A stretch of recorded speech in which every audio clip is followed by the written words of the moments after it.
Rules આપણે જોવાના છે, પણ પહેલા આપણે જોઈએ સિંગ્યુલર નો મતલબ શું થશે? એક વચન. અને પ્લુરલ નો મતલબ થશે બહુવચન. એક વચન નો મતલબ થાય એક જ. બહુવચન નો મતલબ થાય મેની, ઘણા બધા. હા, બે થી વધારે. બરાબર? ચાલો. શું છે? Keep some points in your mind while applying rules of the singular and plural. એવું લખ્યું છે કે ભાઈ સિંગ્યુલર અને પ્લુરલ ના જે પણ રૂલ્સ અને રેગ્યુલેશન છે એ શું છે એ જોવાના છે. તેમાંનો પહેલો રૂલ શું કહે છે? પણ એના પહેલા there is always a plural form of nouns. હંમેશા એક વસ્તુ યાદ રાખવાનું કે પ્લુરલ કોનું થાય? નાઉન નું જ થાય. રેડી? નાઉન એટલે શું? નેમ. બરાબર? Name of person, bird, place, animals, એક રહી ગયું. આને શું કહેવાય? થિંગ્સ. રેડી? તો હંમેશા યાદ રાખવાનું જે પર્સન, પ્લેસ, એનિમલ, બર્ડ્સ અને થિંગ્સ હોય એનું જ પ્લુરલ થાય. વર્બ નું પ્લુરલ ન થાય. વર્બ એટલે એક્શન. બરાબર? એક્શન નું પ્લુરલ થતું નથી. પ્લુરલ હંમેશા નાઉન નું જ થશે. યાદ રાખજો. હો. ચાલો આપણે રૂલ્સ જોઈએ. સિંગ્યુલર પ્લુરલ ના રૂલ્સ. તો ઓન્લી એડ એસ. કોઈ બી જે નાઉન છે એની પાછળ એસ લગાવી દો એટલે એ પ્લુરલ થઈ જશે. બરાબર? શું છે પેલું? boy, બેગ છે દીકા. બેગ. રેડી? તો બેગ નું પ્લુરલ કરવું હોય તો મારે શું કરવાનું? સિમ્પલી પાછળ એસ લગાવી દો એટલે પ્લુરલ થઈ જાય, બહુવચન થઈ જાય. રેડી? અને બીજું એક ઓર વસ્તુ યાદ રાખવાનું કે આપણને ખબર છે આર્ટિકલ હંમેશા કેની સાથે આવશે? સિંગ્યુલર હશે એમાં જ. ખ્યાલ આવ્યો? જ્યારે સિંગ્યુલર હશે નાઉન ત્યારે જ આર્ટિકલ એ આવશે. જો આ પ્લુરલ માં એ નીકળી ગયું, પ્લુરલ થાય એટલે આર્ટિકલ નીકળી જશે. કેમ કે આર્ટિકલ હંમેશા કોની સાથે આવે? સિંગ્યુલર સાથે. ખ્યાલ આવી ગયો? અને પ્લુરલ કરવું હોય તો જે નાઉન છે આ બેગ શેમાં આવશે? થિંગ્સ માં. બરાબર? બેગ કેમ આવે? થિંગ્સ માં. એટલે થિંગ્સ નું બહુવચન થાય. કેમ કે કેમ આવે? નાઉન માં આવે છે. બરાબર?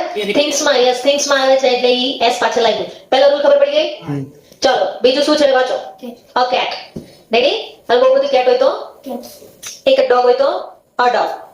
બહુ બધા ડોગ હોય તો એક જ કાર હોય તો બહુ બધી કાર હોય તો એક જ પેન હોય તો અને બહુ બધી પેન હોય તો ચાલો ખ્યાલ આવી ગયો? ફર્સ્ટ રૂલ સિમ્પલી જે એસ છે એને પાછળ એડ કરી દો એટલે શું થઈ જાય? પ્લુરલ. ચાલો રૂલ નંબર 2 જોઈએ. હવે રૂલ નંબર 2 શું કહે છે કે જ્યારે નાઉન ની પાછળ S, double S, SH, CH, X, O અને ઝેડ હોય ત્યારે ઈએસ એડ કરવાનો. બરાબર? ઈએસ એડ કરી તો શું બને? આમાં એસ એડ કરી તો શું બને? પ્લુરલ બને. બરાબર? એવી રીતે આપણે જે નાઉન છે એની પાછળ આ જેટલા પણ વર્ડ છે અને લેટર છે એની પાછળ આવશે નાઉન ની પાછળ તો એસ નહીં લગાવવાનો, ઈએસ લગાવવાનો. ચલો ઈએસ લગાવશી નાઉન ની પાછળ તો એ શું બનશે? પ્લુરલ. બરાબર? ચલો સ્ટાર્ટ કરીએ એક્ઝામ્પલ. જો પાછળ એસ આવ્યો એટલે મેં શું કર્યું? ઈએસ લગાવ્યું. દેખાય છે? જો આવ્યો પાછળ એસ તો શું બોલાશે? અ બસ. એક જ બસ એટલે અ બસ. અને બહુ બધી બસ હોય તો બસીસ, ઈસ, ઈઝ. અને પાછળ સીઝ. આવો સાઉન્ડ જશે. બરાબર? જો અ બોક્સ એક્સ આવ્યો પાછળ. watch, ક્લિયર થયું? ઓકે. હવે બીજા ઘણા બધા એક્ઝામ્પલ્સ છે એના રિલેટેડ ના, પણ કન્સેપ્ટ શું છે કે પાછળ એસ બોલો S, SH, double S, X, O, E sorry CH આ બધા હોય ત્યારે આપણે શું લગાવવાનું? ઈએસ. ક્લિયર થયું? ચાલો ત્યાર પછી રૂલ નંબર 3 જો મોસ્ટ ઇમ્પોર્ટન્ટ વાય. જ્યારે સ્પેલિંગ ના એન્ડમાં વાય આવે બરાબર? એન્ડમાં આ બધી વસ્તુ એન્ડમાં છે કેમ કે આપણે એસ કેમાં મૂકી? એન્ડમાં મૂકી છે. તો જ્યારે પણ એન્ડમાં વાય આવે, કોઈ બી સ્પેલિંગ ની પાછળ વાય આવે તો બે રૂલ છે. એક કે સ્પેલિંગ ની પાછળ વાય હોય બરાબર પણ એની એક્ઝેક્ટ આગળ કન્સોનન્ટ હોય. શું? સ્પેલિંગ ની પાછળ વાય હોય પણ એની એક્ઝેક્ટ આગળ કન્સોનન્ટ હોય તો વાય નીકળી જશે. જો મેં કેન્સલ કર્યો, વાય નીકળી જશે. બરાબર? અને એની જગ્યાએ આઈ મુકાશે અને પાછળ ઈએસ મૂકવાનું. શું સમજ પડી? બોલો ચાલો. જ્યારે સ્પીક જ્યારે સ્પેલિંગ ની પાછળ વાય હોય અને એક્ઝેક્ટ એની આગળ કન્સોનન્ટ હોય ત્યારે વાય નીકળી જશે. બરાબર? એની જગ્યાએ આઈ મૂકવાનો અને ઈએસ લગાવવું. ક્લિયર થયું? જેમ કે જો પપ્પી પાછળ વાય છે, હવે વાય નીકળી ગયો એની જગ્યાએ આઈ લાગશે. રેડી? અને ઈએસ લગાવવાનું. શું બોલાશે? ચલો લેડી ની પાછળ વાય છે, આગળ ડી છે તો વાય નો શું થઈ જશે? વાય નો શું થઈ જશે?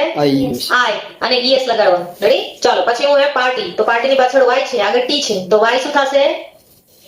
વાય શું થશે?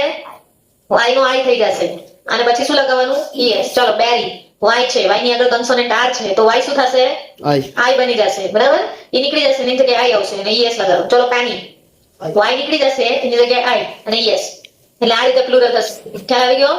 હવે આ કન્સોનન્ટ તો મેમ વાય ની આગળ વોવેલ હોય તો નીકા આંખ મીચીને તારે પાછળ એસ લગાવી દેવાનું. કાંઈ જ કરવા નહીં જવાનું. હા તો એનો સ્પેલિંગ પાછળ હા, પાછળ એસ લગાવી દેવાનું. આપણો પહેલો રૂલ સ્પેલિંગ ની પાછળ એસ લગાવી દેવાનું. યસ, જ્યારે પણ એટ ધ એન્ડ વાય હોય પણ એની આગળ વોવેલ હોય તો simply only add S at the and.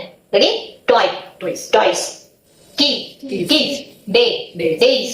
Monkey, Monkeys. Journey, Journeys. journeys. Valley, valleys. In short, સમજ પડી ગઈ ને? Yes, લગાડો. જ્યારે y ની આગળ vowel હોય ત્યારે s લાગશે, પણ y ની આગળ કન્સોનન્ટ હશે તો ies લાગશે. y નીકળી જશે. ક્લિયર થયું? ચલો.